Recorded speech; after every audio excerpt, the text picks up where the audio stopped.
네, 시청자 여러분 안녕하십니까. 오늘 국회에서는 정동영 통일부 장관 후보자에 대한 인사청문회가 시작이 됩니다. 정치외교부 김기화 기자와 함께 이야기 나눠보도록 하겠습니다. 네, 김 기자, 통일부 장관에 대한 청문회 조금 전에 시작이 됐죠? 네, 그렇습니다. 국회 외교통일위원회는요, 정동영 통일부 장관에 대한 인사청문회를 지금 진행을 하고 있습니다. 정 후보자는 이재명 정부의 초대 통일부 장관으로 지명이 됐는데요. 지난 11일 대통령실이 국회에 정 후보자에 대한 인사청문 요청안을 제출을 했습니다. 국회 외통위는 오늘 청문회를 진행하고 나서요, 빠르면 내일 적격, 부적격 여부를 판단해서 인사청문 경과 보고서 채택 여부를 결정할 방침입니다. 네, 그렇군요. 정동영 후보자가 전에도 통일부 장관을 지낸 적이 있지 않습니까? 네. 5선의 중진 의원이죠. 정동영 후보자는 아시다시피 이번에 통일부 장관을 또 하게 되면 2번 통일부 장관을 하게 되는 사례가 됩니다. 그렇군요. 사실 이런 경우는 흔치 않은데요. 2004년에서 2005년 노무현 정부에서 통일부 장관으로 재임할 당시에 개성공단 사업을 이끌었고요. 북한의 핵무기 포기와 핵 확산 금지 조약, NPT라고 하죠. NPT 복귀 등의 내용을 담은 9.19 공동성명을 이끌어낸 그 사례도 있습니다. 네. 오늘 이제 인사청문회에서 제기될 정 후보자에 대한 주요 쟁점도 있는데요. 배우자 민모 씨의 농지법 위반 의혹, 그리고 이 태양광 사업 관련 이해 충돌 의혹으로 예상이 됩니다. 네, 그럼 지금부터 국회에서 열리는 정동영 후보자에 대한 인사청문회 생중계로 보시겠습니다.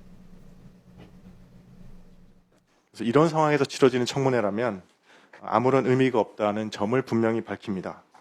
후보자께서는 지금이라도 정보 제공에 동의하셔서 국민 앞에 제대로 된 인사청문회가 진행될 수 있도록 협조해야 한다는 점을 위원장님께 간곡히 호소드립니다.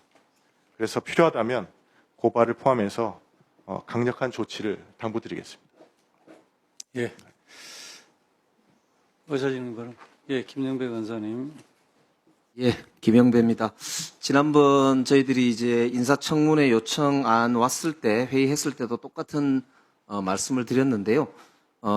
이 정책과 자질을 검증해서 국무위원으로서의 준비가 되어 있는가라는 것을 국민적으로 검증하는 게 오늘 인사청문회 핵심적인 목표일 텐데, 지금 야당 우리 의원님들을 중심으로 자료 제출을 요구한 것이나 아니면 청문회를 준비하는 과정에서 자료를 수집하는 과정을 보면은 이게 개인 가족이나 개인 사생활과 관련되어 있는, 그래서 실제 문제가 전혀 없는데도 충분히 해명이 가능한데도 마치 문제가 있는 것처럼 의혹을 부풀리려고 하는 데만 집중돼 있는 그런 이제 문제가 있었기 때문에 저희들이 충분히 청문회장에서 관련해서 차원에서 이제 증인 협상은 지난번에도 말씀드렸지만 이제 우리가 증인을 채택한 전례도 없을 뿐만 아니라 그런 상황을 고려해서 증인은 채택하기가 어렵겠다 이렇게 말씀을 드렸던 것이고요. 오늘 충분하게 저는 소명이 될 것으로 그렇게 기대를 하고 있습니다. 그런데 하나 참 안타까운 것은 최근에 자료 수집을 한다라고 하는 명목으로 사생활을 침해할 뿐만 아니라 주거 침입까지 이렇게 해가지고 이제 연세가 어느 정도 드신 배우자께서 혼자 계신 집에 3명이나 들어왔다고 그래요. 그러니까 예전에 보면은 한동훈 전 장관의 경우도 보면은 언론하고 이렇게 사생활 침해라든지 주거 침입 이런 걸로 보니까 고발도 하시고 막 했던 적도 있더라고요. 그러니까 이게 이제 사실 개인 사생활 공간에 대해서 아무리 공적인 어떤 목표가 있다 하더라도 그것이 어떻게 공적으로 이익을 달성할 수 있느냐라고 하는 것은 공적인 과정을 거쳐야 정당성을 부여받는다는 것은 지난 과정에서도 오히려 국민의힘에서 일관되게 주장했던 내용들이거든요. 그런데 뭐 사진을 찍고 이렇게 하는 과정이 전혀 본인의 동의도 안 받을 뿐만 아니라 이렇게 이 사생활 공간에 무단으로 침입하게 되면 형법 319조, 320조에 보면은 주거 침입을 하게 되면은 형법으로 의율을 하게 되어 있습니다. 물론 이제 이런 법적 다툼이 없어야 되겠지만은 우리가 그런 법의 정신을 잘 존중해서 최대한 이 인사청문회 과정이 적법하게 진행이 되고 국민들이 보시기에도 상식의 눈높이에 맞게 진행되는 것이 저는 옳다 이렇게 생각합니다. 지금 우리 외교안보 사안이 너무 위중한 상황이고 관세 협상을 비롯한 중심의 외교 안보가 필요한 상황에서 우리 국회가 모범을 좀 보여야 되지 않느냐 그 말씀을 드리고 싶고, 다만 후보자께서는 적극적으로 좀 소명할 수 있도록 하는데 필요한 협력은 하셔야 된다는 말씀도 저도. 예. 김경호 의원님.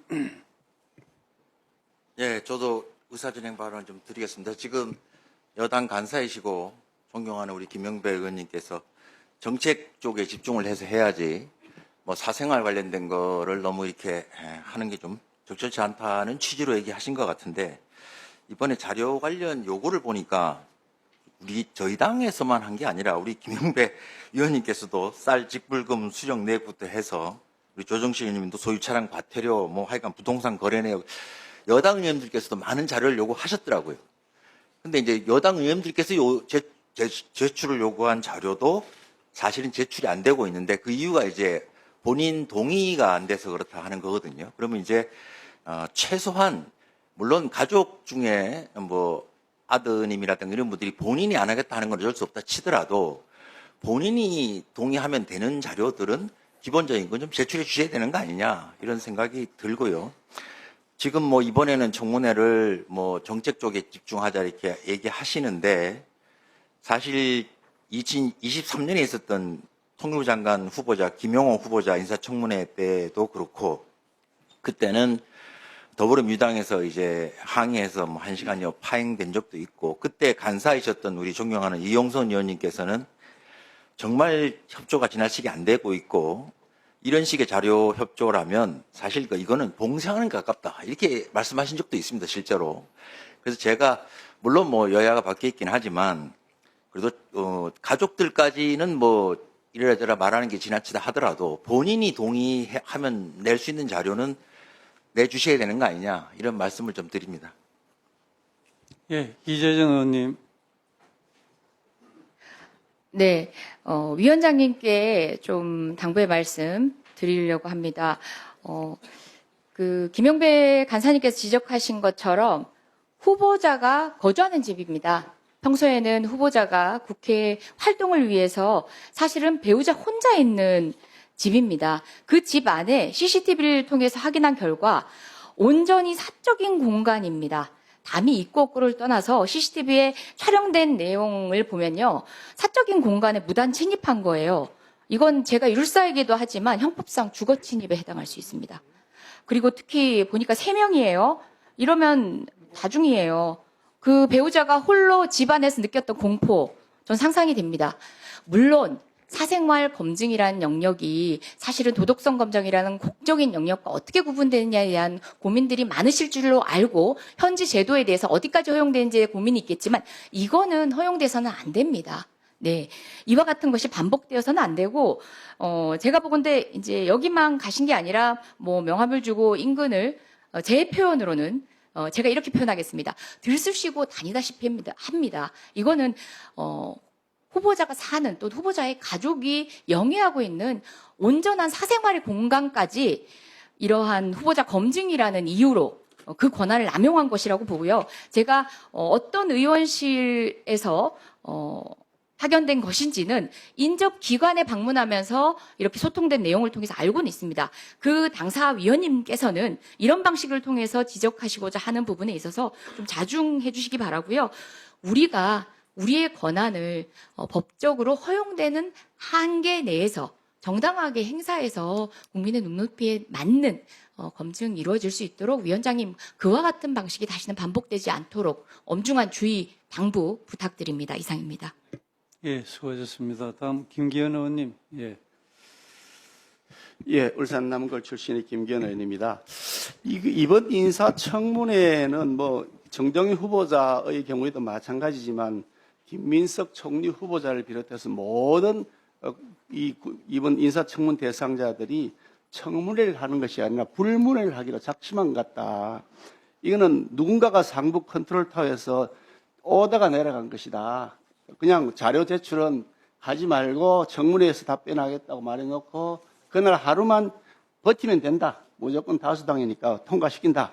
라고 하는 방식으로 국민을 완전히 우롱하는 처사다. 그래서 청문회가 아니라 불문회다라는 말씀을 먼저 드리고 싶습니다.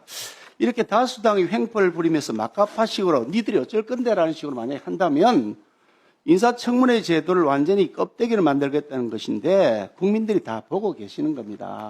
국민들 보실 때 이렇게 오만한 모습으로 가는 것이 과연 집권당의 모습으로서 적절할 것인지 하는 지적을 말씀을 드리지 않을 수가 없고 결국 국민들께서 엄중하게 심판할 것이라고 하는 점을 상기시켜 드립니다.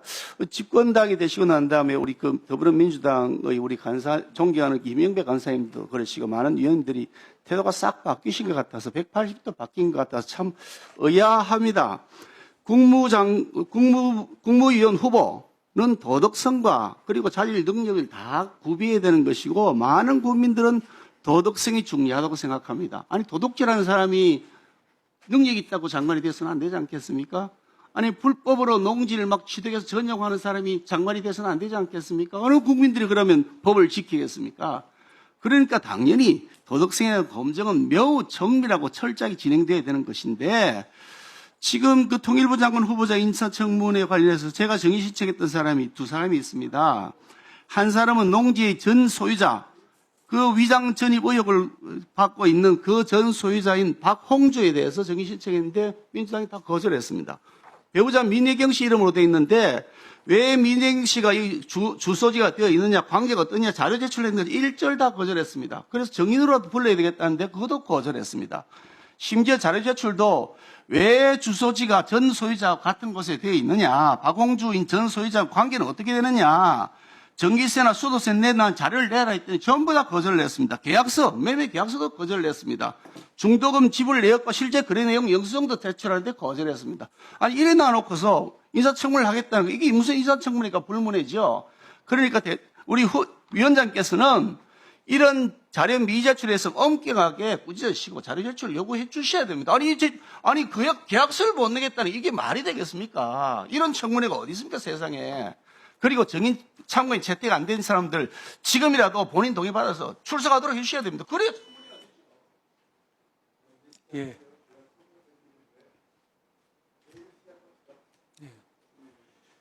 자, 더 이상 의사진행 발언이 없으시면 이제 제가 한 말씀 드리겠습니다. 지금 양당에서 오늘 인사청문회와 관련해서 말씀이 있었습니다. 당연히 우리가 인사청문회를 하는 목적은 우리 후보자가 국무위원으로서 국정수행 능력이 제대로 있는지, 업무에 적합한지, 그리고 아울러서 도덕성, 준법성 이런 것도 문제가 없는지 이런 걸 두루두루 이렇게 판단할 수 있는 그런 기회를 이 자리에서 갖는 것이 청문회의 목적이라고 생각합니다. 그리고 우선 이 정인, 감정인, 참고인에 대해서는 지난번 양당 간사 간에 이렇게 심도 있게 논의를 했는데 결국은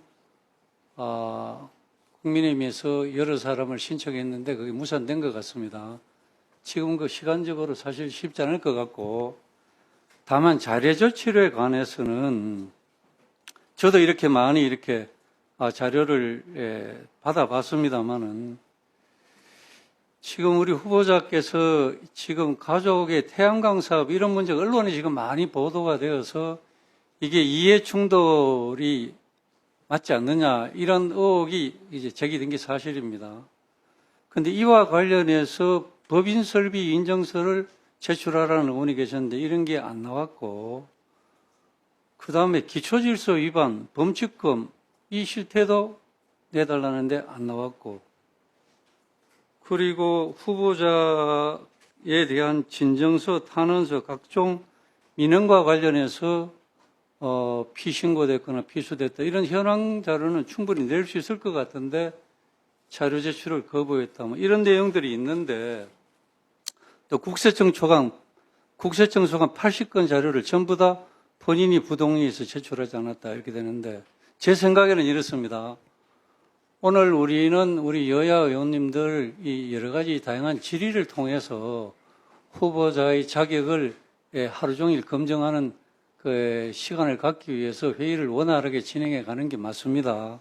다만 꼭 필요한 자료, 이런 자료를 낼 수 있는 자료는 후보자가 판단해서 오전 중에 빨리 내주시고 그렇게 해서 또 우리 국민의힘에서는 그 자료를 받아보고 부족한 점이 있으면 또 이렇게 문제 제기를 하고 이렇게 하는 걸로 하고 일단 회의를 진행하도록 하겠습니다.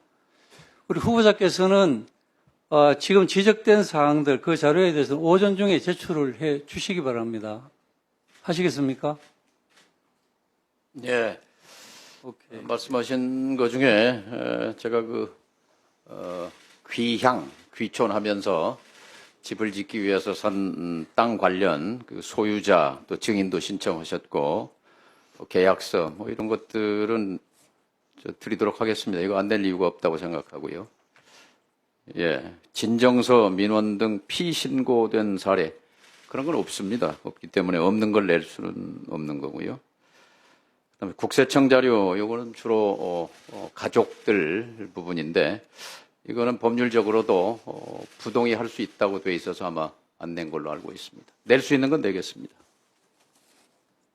예. 자, 자료를 성실하게 내셔야 이 원만하게 인사청문회가 진행될 수 있습니다. 그 점을 유념하셔서 우리 후보자께서는 가능한 한 필요한 자료를 오전 중에 빨리 제출해 주시기 바랍니다. 자, 그러면 계속해서 진행을 하도록 하겠습니다. 의사일정 제1항 국무위원 후보자 통일부 장관 정동영 인사청문회 요청안과 의사일정 제2항 국무위원 후보자 통일부 장관 정동영 인사청문회를 상정합니다. 오늘 인사청문회에서는 먼저 후보자의 선서를 받고 모두 발언을 청취한 다음 위원님들의 질의와 후보자의 답변을 듣는 순서로 진행하도록 하겠습니다. 그러면 후보자의 선서를 받도록 하겠습니다. 후보자께서는 발언대로 나오셔서 오른손을 들어 선서해 주시고 선서가 끝나면 서명 날인된 선서문을 위원장에게 직접 제출해 주시기 바랍니다. 그러면 정동영 통일부 장관 후보자의 모두 발언을 듣도록 하겠습니다. 선서 공직 후보자인 본인은 국회가 실시하는 인사청문회에서 양심에 따라 숨김과 보탬이 없이 사실 그대로 말할 것을 맹세합니다. 25년 7월 14일 공직 후보자 정동영.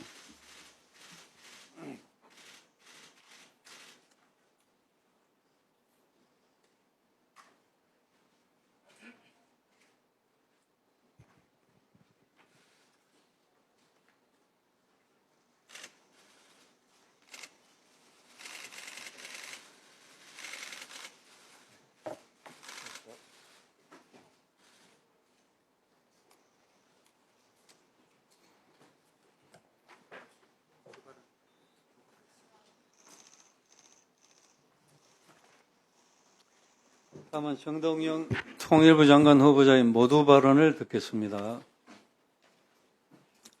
존경하는 김석기 외교통일위원회 위원장님, 그리고 존경하는 위원님 여러분, 바쁘신 의정활동 중에도 불구하고 청문회 준비를 위해서 수고해 주신 위원님들께 동료 의원이자 장관 후보자로서 깊이 감사드립니다. 저는 오늘 이재명 정부의 첫 통일부 장관으로서 자질과 능력을 검증받기 위해 이 자리에 섰습니다. 영광이면서도 막중한 책임감을 느낍니다. 위원님들 질의는 주권자인 국민들의 목소리입니다. 겸허한 자세로 경청하고 성실하게 최선을 다해 답변드리겠습니다.